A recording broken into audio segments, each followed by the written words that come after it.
정부가 최근 외국인 근로자 고용 허가를 최초로 받은 고용주에게 사용자 교육을 의무화하는 법안을 입법 예고했습니다.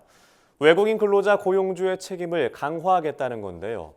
올 초부터 계속된 외국인 근로자 숙소 개선 문제 등 정부의 규제 일변도 정책에 농업 현장에선 불만이 끊이질 않고 있습니다. 김하은 기자가 전합니다.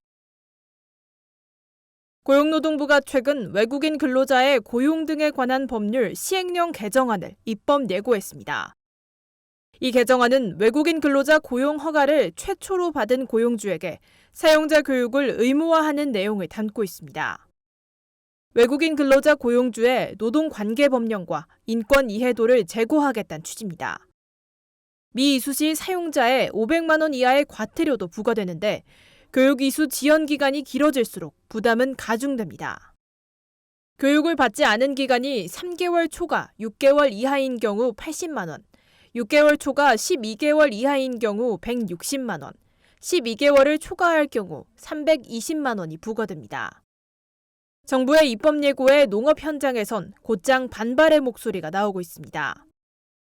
코로나19 이후 외국인 근로자 입국 지연으로 인력 부족 문제가 심각한 데다 고령농이 늘어나 어려움이 가중되는 농촌 현실을 고려하지 못한 조치라는 겁니다.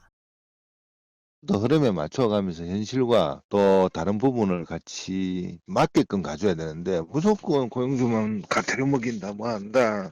그리고 그걸 인터넷 교육받으라 그러는데 지금 농촌이 나이가 몇 살입니까 전부 다. 농촌 현실도 이해를 못하는 거예요.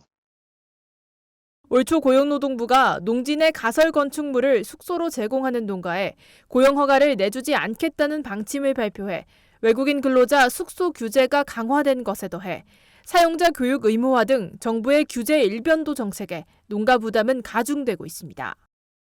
고용부는 숙소를 임차해서 제공하겠다는 농가에는 올 9월 1일까지, 신축하는 농가에는 내년 3월 1일까지 유예기간을 주겠다고 했지만 유예기간 종료까지 약 한 달을 앞둔 현장 농민들의 어려움만 커지고 있습니다.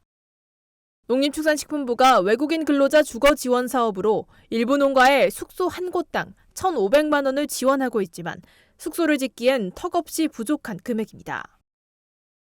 기존에 하고 있는 사람들을 살려낼 수 있는 방법을 찾아줘야지. 대지에다 갖다 놓으면 화장실 시설 같은 것도 따로 설치해주고 어쩌려면 정화조도 묻어야 되고 또 신고해야 되고 그런 과정들을 농민들이 지금 다 겪어야 되는데 절차가 지금 까다롭고 코로나 때문에 또 인력도 들어오지도 못하고 이런 답답한 상황에 농민들을 옥죄이는 법안만.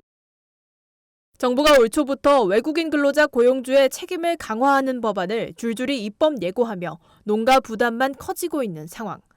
근로자와 농민 모두를 위한 상생 방안 마련이 필요하다는 농업계의 목소리가 커지고 있습니다. MBS 김하은입니다.